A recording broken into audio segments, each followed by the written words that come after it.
in this segment, we're going to move to discuss a UML.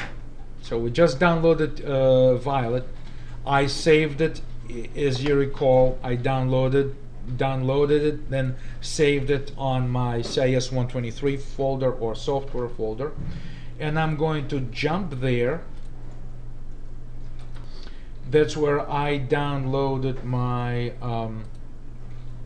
the Violet's jar file, and this is my recorder player, so I'm shutting that off.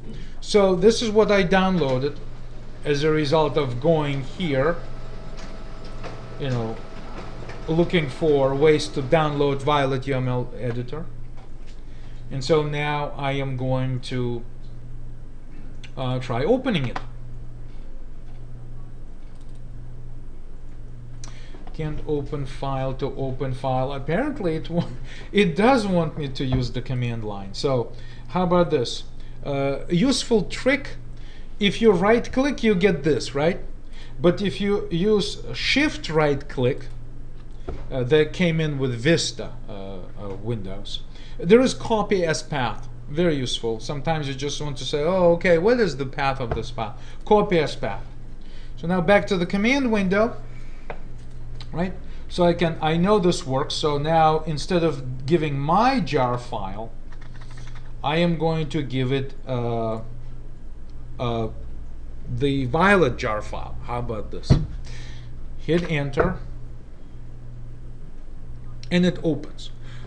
I am sure that if you have installed your your JDK and NetBeans and everything at home, you should be able to double click on the file and it should open. It typically configures itself to give the jar file to Java and then use jar Java archive option to unpack the files first. So anyway, whichever way it works. If it doesn't, then you have to do something what I just did here. If I didn't know how to use it from the command line, I'd be kind of frustrated right now. Kind of like, oh, okay, I have the jar file, but how do I start using it? So anyway, but before it was not a problem. So I don't know what is the problem on this computer, but it's a diagramming tool which allows us to create graphical diagrams. Primarily we'll be using our class diagrams for the most part of our class, our course this semester. In the sophomore year, like a fourth semester, we actually start using other diagrams quite extensively, and we design software, and then we implement software, and then we use it as our final project. So UML is basically a recurring theme in CIS 262, I believe. CIS 262, I think it is. Okay. In this tool, it's kind of very simple. There's a selection thing where you just use your regular cursor, mouse cursor, but there's a class. So if you click on a class, a box is created. That's kind of neat, right? And then you can double click on that box and specify the name of the class, right? Then you can specify the attributes. This time the attributes will be, we said square feet, right? And in UML, the type of the data, if you want to specify the type of the data, is specified after the name of the attribute. So it's kind of like backwards. Why? Because, so let me type it in. This is an int, okay? So square feet is an int. Then I also have the type, and the type is string. I define type as a string to begin with. Maybe it was a silly choice because maybe I should have used some sort of other maybe another integer for the type of the house, but to describe it someplace in a dictionary. But I'm using a string, which is easy for me to do. Remember, in this demo right here, we said that our data, I will ignore the market value for now. I can, since I'm not using it, I can even comment it out. Just say, let's just not be concerned about that. But I have those two attributes, right? And see how I declare them private? The intent for me is to keep the data attributes protected by the class, hidden from the rest of the world. More about this later. So UML supports public and private